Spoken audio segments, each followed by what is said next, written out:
অসুস্থ অন্তরের চিকিৎসা যদি করা হয়, অসুস্থ অন্তর সুস্থ হয়ে যায়।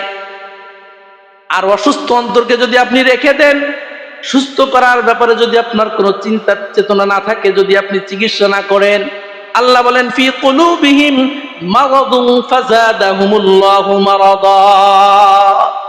আল্লাহ বলেন অসুস্থ অন্তরকে যদি অসুস্থ অবস্থায় রেখে দাও, তো পর্যায়ক্রমে আস্তে আস্তে অসুস্থ অন্তরটা অসুস্থ হইতে হইতে এক পর্যায়ে মৃত্যুবরণ করবে। এই জন্য 3 নাম্বার অন্তরের নাম হচ্ছে কি? অসুস্থ অন্তর।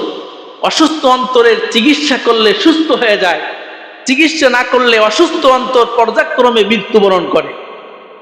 যদি কারো অন্তর অসুস্থ হয়ে যায়, তাহলে অন্তরের অসুস্থতা হওয়ার জন্য আগে দেখতে হবে কি কি রোগ আছে অন্তরের ভিতরে। আগে রোগ নির্ণয় করতে হবে। রোগ যদি নির্ণয় করা হয়, রোগ নির্ণয় করে ঔষধ দিলে, নিম্নমানের ঔষধ দিলেও কাজ হবে। রোগ যদি আমি নির্ণয় করতে না পারি, যত দামি ওষুধ দেওয়া হোক না কেন, কোনো কাজে আসবে? এই জন্য প্রাণের মুসল্লিয়ান ইকরাম, যদি কারো অন্তর অসুস্থ হয়ে যায়, তাহলে ওই অন্তরের ভিতরে কি কি ধরনের রোগ আছে এটা বের করতে হবে খুঁজে খুঁজে। 1 নাম্বার, অসুস্থ অন্তরের যে রোগগুলি থাকে তার ভিতরে 1 নাম্বার রোগ হলো হিংসা। 1 নম্বর রোগ হলো কি? এই যে অন্তর অসুস্থ হয়ে যায় কিসের কারণে? বলে 1 নাম্বার রোগ হলো হিংসা। অন্যের ভালো দেখতে পারি না, অন্য কেউ একটু এগিয়ে যাচ্ছে, এটা আমার একটু ভালো লাগে না, এটা হলো বলা হিংসা। এই হিংসার কারণে মানুষ কি হয়ে যায়? মানুষের অন্তর অসুস্থ হয়ে যায়। পর্যায়ক্রমে অসুস্থ হইতে হইতে, হিংসা করতে করতে এক পর্যায়ে অন্তরটা সম্পূর্ণভাবে মারা যায়। হাদিসের ভিতরে আছে, ক্বালা রাসূলুল্লাহি সাল্লাল্লাহু আলাইহি ওয়াসাল্লাম, পয়গম্বর বলেন, ওয়া ইয়াকুম ওয়াল হাসাদা উম্মত আমার, তোমরা হিংসা থেকে নিজেদেরকে বাঁচাও। আল্লাহর নবী হিংসা থেকে নিজেদেরকে বাঁচাইতে বলছেন। এরপর আল্লাহর নবী বলেন, ফাইন্নাল হাসাদা ইয়াকুলুল হাসানাত কামা তাকুলুন নারুল হাতাব। আল্লাহর নবী বলেন, কাঠের ভিতরে যদি আগুন লাগে, কাঠের ভিতরে যদি, তাহলে কাঠ তো পড়বে না? পড়বে? আরে শুকনো কাঠে যদি আগুন লাগে তো পড়বে না? আল্লাহর নবী বলেন, শুকনো কাঠের ভিতরে যদি আগুন লাগে, এই আগুন যেমনি ভাবে শুকনো কাঠকে ভস্ম করে দেয়, ঠিক তদ্রূপ ভাবে যার অন্তরের ভিতরে হিংসার আগুন আছে, ওই হিংসার আগুন ওই ব্যক্তির আমল নামার ভিতরে যত নেক আমল আছে সমস্ত নেক আমলকে ভস্ম করে দেয়। আপনি সারা দিন আমল করতেছেন, আমল করে যা উপার্জন করছেন, যা অর্জন করছেন, অন্তরের ভিতরে যদি হিংসা থাকে, এই হিংসার আগুন আপনার সব নেকিকে একেবারে ভস্ম করে দিবে। এই জন্য আল্লাহর নবী বলেন, সব সময়ের জন্য অন্তরকে পরিষ্কার রাখতে হবে, কখনো হিংসা করা যাবে না। একজন মানুষ সামনের দিকে এগিয়ে যাচ্ছে, যাক, সমস্যা কি? আমার সমস্যা কি? একজনের যদি উন্নত হয়, যদি কেউ আমার চেয়ে ভালো থাকে, থাকুক, তা আমার সমস্যা কি? এই যে হিংসা, আল্লাহর নবী বলে হিংসা ছাড়তে হবে। হিংসা যদি ছাড়তে আমরা না পারি, তাহলে আমাদের অন্তর কখনো কি হবে না? সুস্থ হবে না। 2 নাম্বার হলো অহংকার। 2 নাম্বার রোগ কি? অহংকার। 1 নাম্বার ছিল হিংসা, আর একজনের ভালো মোটেই সহ্য হয় না। 2 নাম্বার হচ্ছে অহংকার। অহংকার জিনিসটাও ভালো না। আপনি একটু বড় হয়ে গিয়েছেন, আপনার পিছনের ইতিহাস আপনার মনে নাই। আপনার তো মনে রাখা উচিত ছিল যে আমি ফকির ছিলাম, আমি ছিলাম গরিব, আমি ছিলাম একজন দিনমজুর। কিন্তু যখন কোটিপতি হয়ে যায়, পিছনের দিকে তাকানোর সময় আছে? পিছনের দিকে তাকানোর সময় নাই। এটা কি বলা হয়? কি? অহংকার। অহংকার করা যাবে না। অহংকার এটা কিন্তু অন্তরের যত বড় অসুস্থতা আছে তার ভিতরে বড় একটা অসুস্থতা। আল্লাহ পাক রব্বুল আলামিন বলেন, আল কিবরিয়াউ রিদাই ওয়াল আজমাতু ইজারি ফামান নাযানি ওয়াহিদাম মিনহা কাযাবতুহা ফিন্নার। আল্লাহর নবী বলেন, এই অহংকার করা, নিজেকে বড় মনে করা, এটা একমাত্র আমার গুণ। অহংকার করা কার গুণ? নিজেকে বড় মনে করা কার গুণ? আল্লাহ। অহংকার করা, আল্লাহ বলতেছেন, অহংকার যদি কেউ করে তাহলে আমি করব। যদি কেউ বড় মনে করে তাহলে আমি আমাকে বড় মনে করব। আল্লাহ বলেন খবরদার, তোমরা দুনিয়ার মানুষ, দুনিয়াতে যারা আছো সবাই হলো গোলাম। আমরা সবাই কি? আমরা কিন্তু গোলাম, এটা জানেন? আল্লাহ বলেন দুনিয়ার জমিনে যারা আছো সবাই আমার গোলাম, আমি আল্লাহ একাই মালিক। অতএব মালিকের জন্য অহংকার করা যায়, গোলামের জন্য অহংকার সাজে না। গোলামের জন্য অহংকার সাজে? আরে যে গোলাম সে অহংকার কেমনে করে? যে গোলাম সে কি অহংকার করতে পারে? আল্লাহ পাক রব্বুল আলামিন বলে, বান্দারে দুনিয়ার জমিনে তোমরা যারা আছো সবাই হলো আমার গোলাম, আমি আল্লাহ একমাত্র মালিক। এই জন্য আল কিবরিয়াউ ওয়াল আজমাতু, আল কিবরিয়াউ রিদাই ওয়াল আজমাতু ইজারি।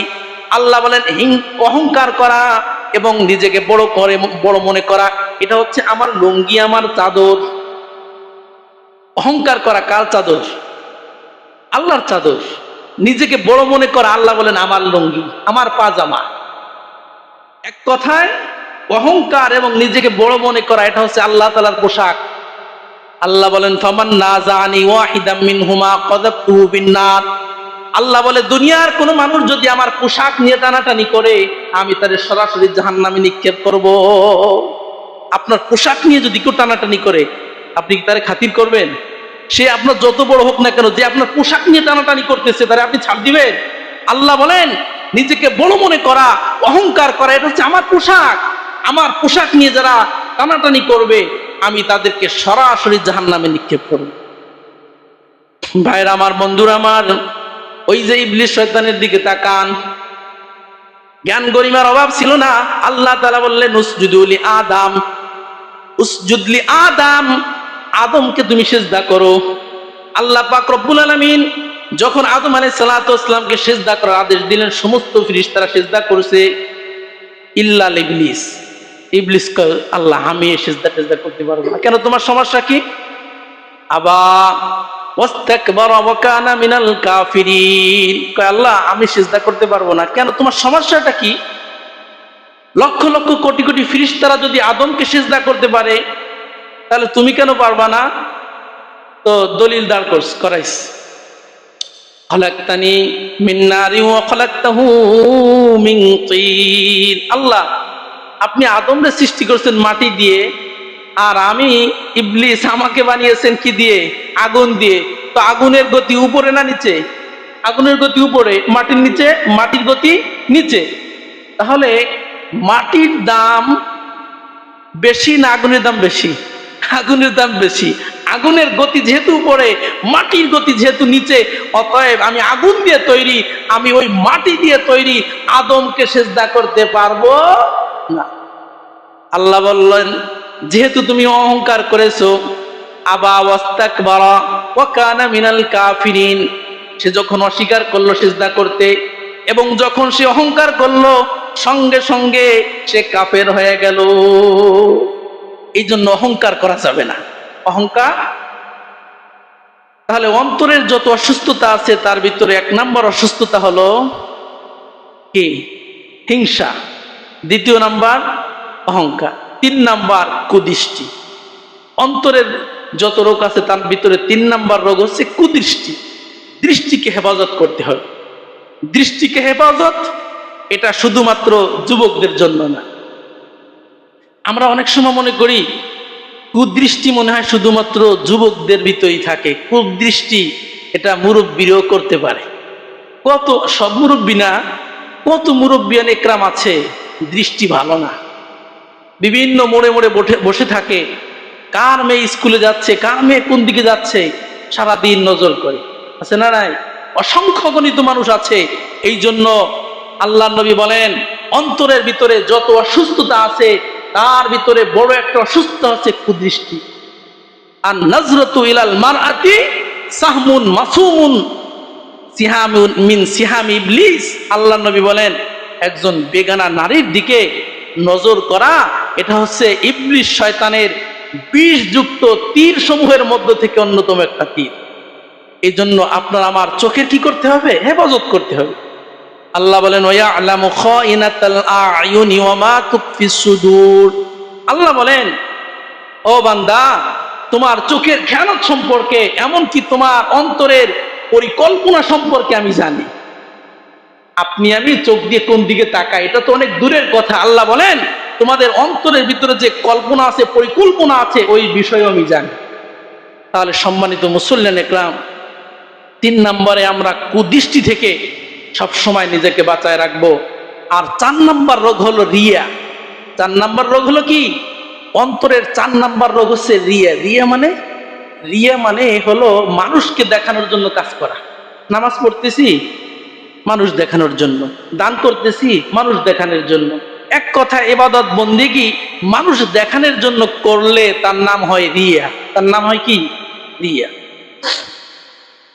আল্লাহর নবী হাদিসের ভিতরে জানায় দেয়, ইযা জামাআল্লাহুল আউয়ালিনা ওয়াল আখিরিনা লিয়াউমিল কিয়ামা লা রাইবা ফি।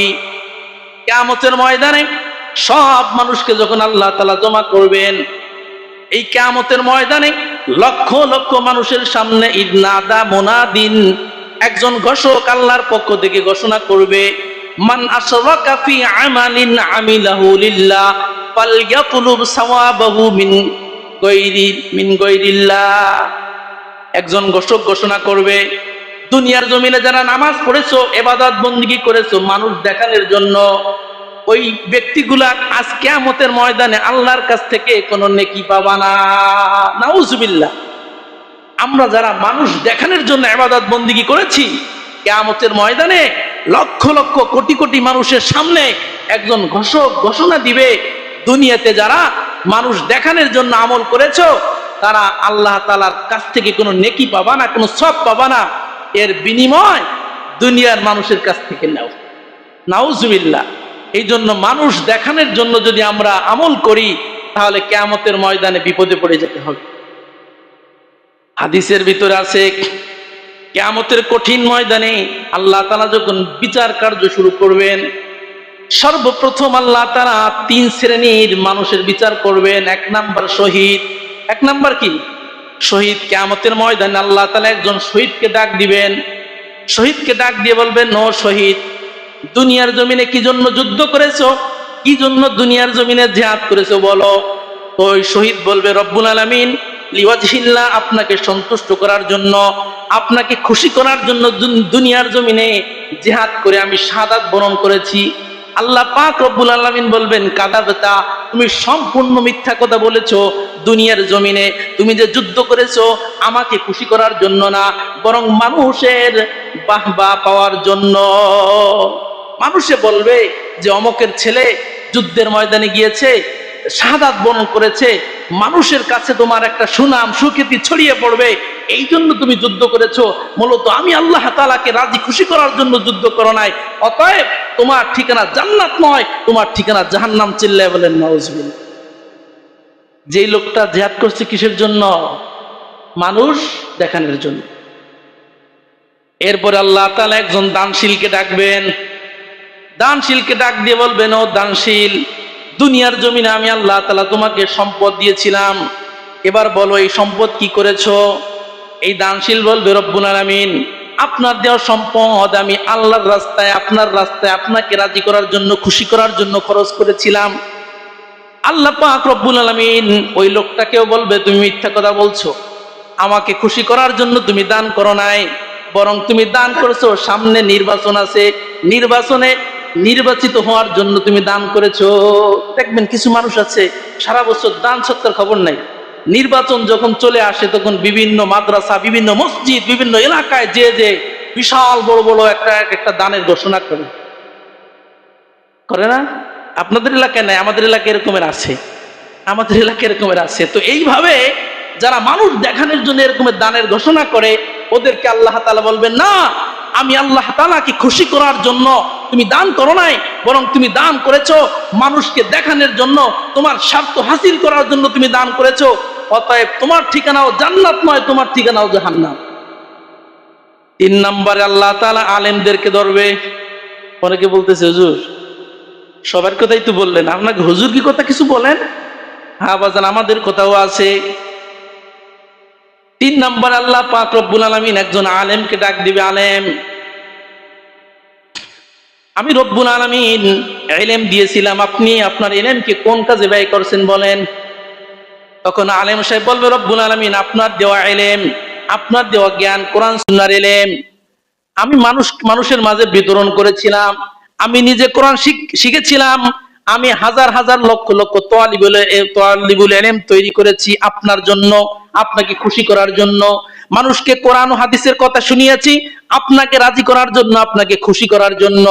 আল্লাহ পাক রব্বুল আলামিন বলবেন, কাযাবতা, তুমি সম্পূর্ণ মিথ্যা কথা বলছো।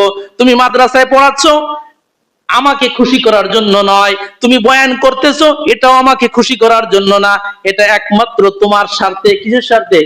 তোমার স্বার্থে। মানুষ তোমাকে আলেম বলবে, তোমাকে মানুষ মুফতি মুহাদ্দিস বলবে, এই জন্য তুমি মাদ্রাসায় পড়িয়েছো, হাজার হাজার ছাত্র তৈরি করেছো, এরপরে মানুষের মাঝে বয়ান করেছো, মানুষ তোমাকে বড় বক্তা বলবে, এই জন্য তুমি কাজগুলো করেছো। একটা কাজও আমি আল্লাহর জন্য হয় নাই, অতএব তোমার ঠিকানাও আজকে জান্নাত নয়, তোমার ঠিকানাও জাহান্নাম। এই জন্য মুসল্লিন একরাম, আমি বুঝাইতে চাই যে দুনিয়াতে আমরা যে কাজ করি না কেন, প্রত্যেকটা কাজ কার জন্য হবে? আল্লাহর জন্য। মানুষ দেখানোর জন্য যদি কাজ করি তাহলে কাজের ভিতরে রিয়া চলে আসবে, আর রিয়া যুক্ত আমলের কোনো দাম নাই। আমল হবে সম্পূর্ণ ইখলাস ওয়ালা আমল, একমাত্র আল্লাহর জন্য হবে। যাই হোক মুসল্লিয়ান একরাম, বলতেছিলাম আমাদের যাদের অন্তর অসুস্থ হয়ে গিয়েছে তাদের অন্তরের কি করতে হবে? চিকিৎসা করতে হবে। চিকিৎসা ছাড়া অন্তর কখনো শুদ্ধ হবে না, অন্তর কখনো সুস্থ হবে না, চেষ্টা করতে হবে। আল্লাহ পাক রব্বুল আলামিন বলেন, ওয়াল্লাযীনা জাহাদু ফিনা লানাহদিয়ান্নাহুম সুবুলানা। আল্লাহ পাক রব্বুল আলামিন বলেন, যাদের অন্তর অসুস্থ হয়ে গিয়েছে চেষ্টা করো। চেষ্টা করতে করতে এক পর্যায়ে, চূড়ান্ত পর্যায়ে যদি পৌঁছে যাও, আমি রব্বুল আলামিন তোমার অসুস্থ অন্তরকে আমি সুস্থ করে দিব।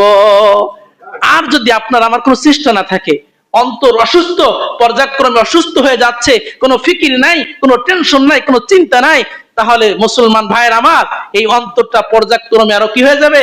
আল্লাহ বলেন, ফি কুলুবিহিম মারাদুন ফাযাদাহুমুল্লাহু মারাদা।